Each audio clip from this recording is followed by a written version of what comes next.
Iran அமைச்சருடன் 3 முறை பேசினார் வெளியுறவுத்துறை அமைச்சர் ஜெய்சங்கர்.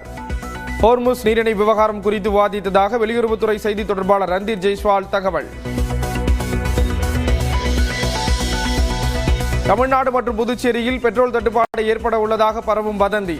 அச்சத்தில் அளவுக்கு அதிகமாக பெட்ரோல் டீசல் வாங்க குவிந்த வாகன ஓட்டிகள்.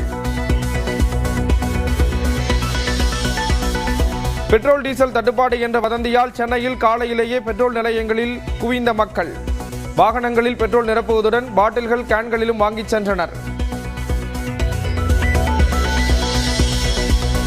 பெட்ரோல் தட்டுப்பாடு ஏற்படும் என்ற வதந்தியால் குடிநீர் கேன்களில் வாங்கிச் செல்ல வந்த மக்கள்.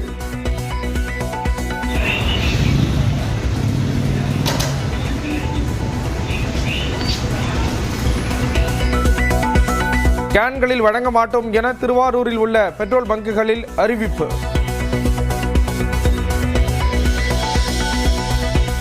பெட்ரோல் டீசல் சிலிண்டர் தட்டுப்பாடு குறித்து மக்கள் அச்சப்பட தேவையில்லை என நியூஸ் 18 செய்தியை சுட்டிக்காட்டி முதலமைச்சர் மு.க. ஸ்டாலின் வேண்டுகோள்.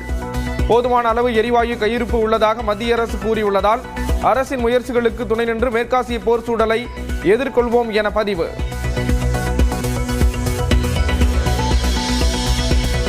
போதுமான அளவு பெட்ரோல் டீசல் கையிருப்பு உள்ளதாக இந்தியன் ஆயில் நிறுவனம் அறிவிப்பு.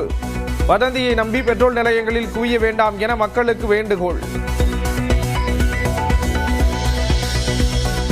தமிழ்நாட்டில் 21 நாட்களுக்கான பெட்ரோல் டீசல் கையிருப்பு உள்ளது. பெட்ரோல் விற்பனையாளர்கள் சங்க தலைவர் கே.பி. முரளி விளக்கம். 14 டெர்மினல் சென்னை தமிழ்நாட்டில் இருக்குது. சென்னையில் ஆரம்பித்து திருநெல்வேலி வரைக்கும் இருக்குது. இன்றைக்கி கிடைச்ச தகவலின்படி 21 நாளுக்கு அவங்ககிட்ட ஸ்டாக் இருக்குது. நீங்கள் வேணாக்கா ஆயில் கம்பெனியினுடைய ஸ்டேட் ஹெட்ஸு சென்னையில் இருக்கிறாங்க, அவங்ககிட்ட நீங்கள் தகவலை கேட்டு தெரிஞ்சுக்கலாம். அடுத்த 3 மாதங்களுக்கான பெட்ரோல் டீசல் இருப்பு உள்ளது. மக்கள் அச்சப்பட தேவையில்லை என புதுச்சேரி பெட்ரோல் பங்க் உரிமையாளர் சங்கத்தினர் விளக்கம். தட்டுப்பாடு இல்லை, எல்லாரும் இருக்கு, அவசரப்படாமல் பொறுமையாக நான் ஃபில் பண்ணுங்கன்னு சொல்கிறோம். ஆனால் அவங்க வதந்தியை தான் பார்க்குறாங்க. நம்ம சொல்கிறத மக்கள் கேட்கல. வதந்தியை யாரும் நம்ப வேண்டாங்கிறது எங்களுடைய டீலருடைய கோரிக்கையாக நாங்கள் தட்டுப்பாடு. அரசு போக்குவரத்து கழகத்தில் டீசல் தட்டுப்பாடு இல்லை என அதிகாரிகள் தகவல். பேருந்துகள் வழக்கம் போல் இயக்கப்படுவதாக விளக்கம்.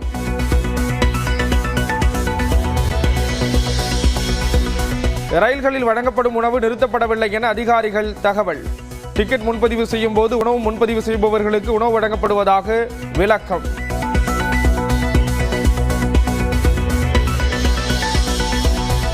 சென்னை எழும்பூரில் எல்பிஜி நிரப்புவதற்காக வரிசையில் காத்திருக்கும் ஆட்டோக்கள்.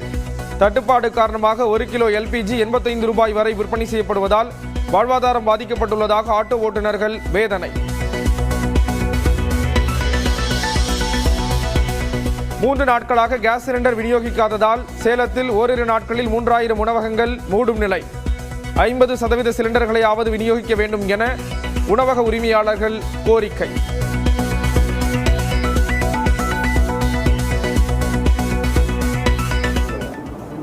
அதை கொடுத்தாலே நாங்கள் எங்கள் தொழிலாளையும் பார்த்துக்குவோம். வர்ற மக்களுக்கும் 10 ஐட்டம் செய்கிறத 5 ஐட்டமாக செஞ்சு நாங்கள் எல்லா மக்களுக்கும் நாங்கள் வழங்கிட்டு இருக்கோம். அதை அந்த உதவி எங்களுக்கு செஞ்சால் போதும். பழனியில் மயானத்தில் கேஸ் சிலிண்டர் இல்லாததால் பாதிப்பு. உடல்களை எரியூட்ட முடியாத நிலை ஏற்பட்டுள்ளதால் சிக்கல்.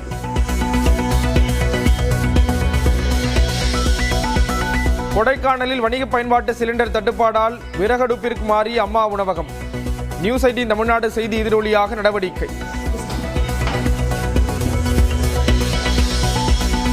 வணிக சிலிண்டர் தட்டுப்பாட்டால் திண்டுக்கல் உணவகங்களில் உணவுப் பொருட்கள் குறைப்பு. விற்பனை குறைந்து 10,000 கிலோ காய்கறிகள் தேக்கத்தால் வியாபாரிகள் கவலை. கேஸ் தட்டுப்பாடுனால காய்கறி 4 நாளா விற்கல, எல்லாமே அப்படியே இருக்கு. ஹோட்டல் கடை பூரா மூடி இருக்குது. ஹோட்டல் கடை திறந்திருந்தா தானே எங்களுக்கு வியாபாரம் இருந்தோம். மக்களே வரதில்லை, ஹோட்டலுக்காரன் ஜாஸ்தி யாரும் வாங்குறதில்லை, மார்க்கெட்டே வெறும் விரிச்சோடி காணப்படுது. மகாராஷ்டிரா, புனே உள்ளிட்ட மாநிலங்களிலும் வீட்டு உபயோக சிலிண்டர் தட்டுப்பாடு ஏற்படும் என அச்சம். விநியோக நிறுவனங்களில் நீண்ட வரிசையில் காத்திருக்கும் மக்கள்.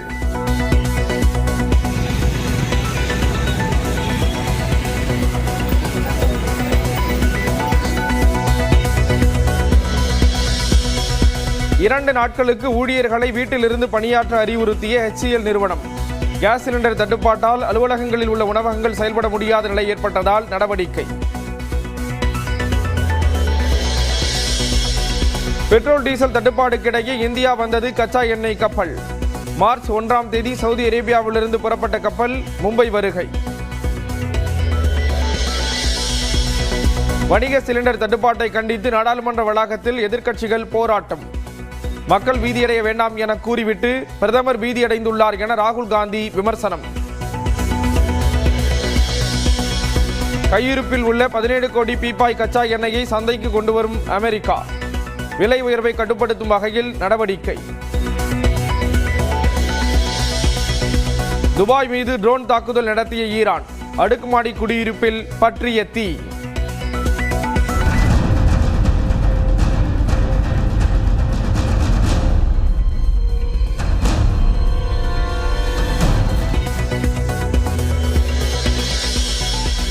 மார்ச் 16 வரை தென் தமிழக கடலோர மாவட்டங்களில் லேசான மழைக்கு வாய்ப்பு. 3 நாட்களுக்கு வெப்பநிலை 2 டிகிரி செல்சியஸ் வரை அதிகரிக்கக்கூடும் என வானிலை மையம் கணிப்பு. 2 நாட்களுக்கு பிறகு மீண்டும் சரிந்த தங்கம் விலை. சவரனுக்கு 1200 ரூபாய் குறைந்து 1,19,760 ரூபாய்க்கு விற்பனை.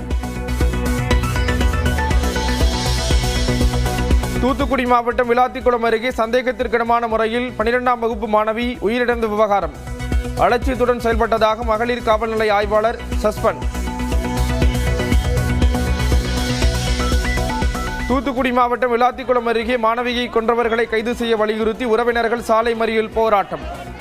ஒழுங்காக போகவில்லை என்றால் கைது செய்து விடுவேன் என ஆய்வாளர் ஹரிஹரன் மிரட்டியதால் வாக்குவாதம். போக்குவரத்தை மறிச்ச அப்படின்னாலே எழுதி கோர்ட்ல என்னால ஆஜர்படுத்துவேன். ஒரு வண்டி இருக்காது ஒருத்தருக்கு மாட்டேன். சரிதானா? ஜெயிலுக்கு போற ரெடியா இருந்தா இப்ப மறிக்கலாம். ஜெயிலுக்கு நான் போக ரெடியா இருக்கேன். ஒத்துழைக்க மாட்டேன். தூத்துக்குடி மாவட்டம் வேடநத்தம் சிறுமி வன்கொடுமை வழக்கில் காவல்துறை மெத்தனப்போக்குடன் செயல்பட்டதாக எடப்பாடி பழனிசாமி குற்றச்சாட்டு. திமுக MLA வந்து சமாதானம் பேசியது ஏன் என்றும் கேள்வி. அன்புமணிக்கு எதிராக ராமதாஸ் தொடர்ந்த வழக்கிற்கு இடைக்கால தடை விதித்த உயர்நீதிமன்றம். கட்சி பெயர் சின்னத்தை அன்புமணி பயன்படுத்த தடை கோரிய வழக்கில் உத்தரவு. தமிழ்நாட்டின் பொறுப்பு ஆளுநராக பதவியேற்றார் ராஜேந்திர விஸ்வநாத் அர்லேக்கர். உயர்நீதிமன்ற தலைமை நீதிபதி சுஷ்ருத் அரவிந்த் தர்மாதிகாரி பதவி பிரமாணம் செய்து வைத்தார்.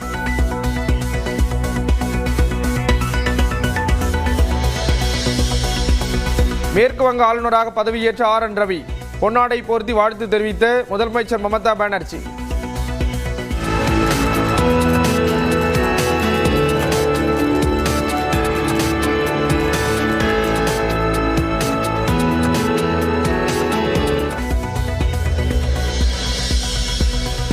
சென்னை போரூரில் திமுக சார்பில் முன்னாள் முதலமைச்சர்கள் அண்ணா மற்றும் கருணாநிதிக்கு வெண்கல சிலை அமைப்பு.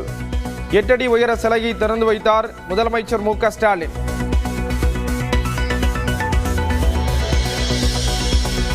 மதுரை மாநகராட்சியில் முறைகேட்டில் ஈடுபட்டவர்கள் மீது நடவடிக்கை எடுக்க கோரி அதிமுக ஆர்ப்பாட்டம். மதுரையில் அடிப்படை வசதிகளை நிறைவேற்றவில்லை என்றும் குற்றச்சாட்டு. திருச்சியில் கபட வேடம் போட்டு விவசாயிகளின் நண்பராக மோடி நடித்திருக்கிறார். டெல்லியின் ரிமோட் கண்ட்ரோலராக தமிழ்நாடு இருக்க மக்கள் அனுமதிக்க மாட்டார்கள் என்றும் அமைச்சர் ரகுபதி பேட்டி. தமிழ்நாட்டிலே தமிழன் இன்றைக்கு ஆட்சிக்கு வர வேண்டும், தமிழ்நாடு ஆட்சிக்கு வர வேண்டுமா அல்லது டெல்லியினுடைய ரிமோட் கண்ட்ரோலுக்கு போக வேண்டுமா என்பதற்கான தேர்தல். நிச்சயமாக தமிழ்நாட்டு மக்கள் டெல்லியினுடைய ரிமோட் கண்ட்ரோலை தமிழ்நாட்டிலே அனுமதிக்க மாட்டார்கள். தேசிய மகளிர் ஆணையத்தில் அதிமுக MP இன்பதுரை புகார். தூத்துக்குடி, மதுராந்தகம், கிருஷ்ணகிரி சிறுமிகளுக்கு எதிரான பாலியல் வன்கொடுமை புகார்களை விசாரிக்க கோரிக்கை. கட்டுப்பாடுகள் விதித்து விஜய் பரப்புரையை தடுக்க முயற்சிப்பதாக கூறி தமிழ்நாட்டின் பல்வேறு இடங்களில் தவேகவினர் ஆர்ப்பாட்டம். சட்டம் ஒழுங்கை காக்க அரசு தவறிவிட்டதாக முழக்கம். தமிழ்நாடு DGP நியமனம் தொடர்பாக வரும் 20ஆம் தேதி முடிவெடுக்கிறது தேர்வுக்குழு. உச்சநீதிமன்றத்தில் UPSC தகவல்.